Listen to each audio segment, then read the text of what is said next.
Vous vous souvenez du Hippoglouton? Ça fait partie de ces jeux emblématiques qu'on avait quand on était gamin. Comme par exemple, qui se souvient du jeu du menteur? Personnellement, c'est un jeu que j'ai saigné. Avec aussi le Petit Bac. Parmi les jeux emblématiques, on avait aussi le 10 de chute. On avait aussi le Docteur Maboul. Qui n'a jamais rêvé de devenir médecin grâce à ce jeu? T'avais aussi le jeu du qui est-ce qu'il porte une barbe?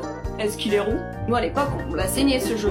Après, tu avais tous les jeux de plateau comme La Bonne Paye, le Monopoly, le Cluedo. T'avais aussi même des jeux qui faisaient peur avec des cassettes VHS. Vous aurez reconnu duquel je parlais. Le jeu Atmosphere. Et puis t'avais quelques jeux qui faisaient fonctionner un petit peu la mémoire. Est-ce que vous vous souvenez du jeu Piège? Avec plein de petites boules sur un plateau, il fallait que tu fasses aller des petites manettes comme ça. Il fallait pas que tes billes elles tombent. Un peu comme le jeu Reversi. Faut mettre des pions, il y en a un qui a des noirs, il y en a un qui a des blancs, et le but c'est d'avoir le plus de pions de ta couleur.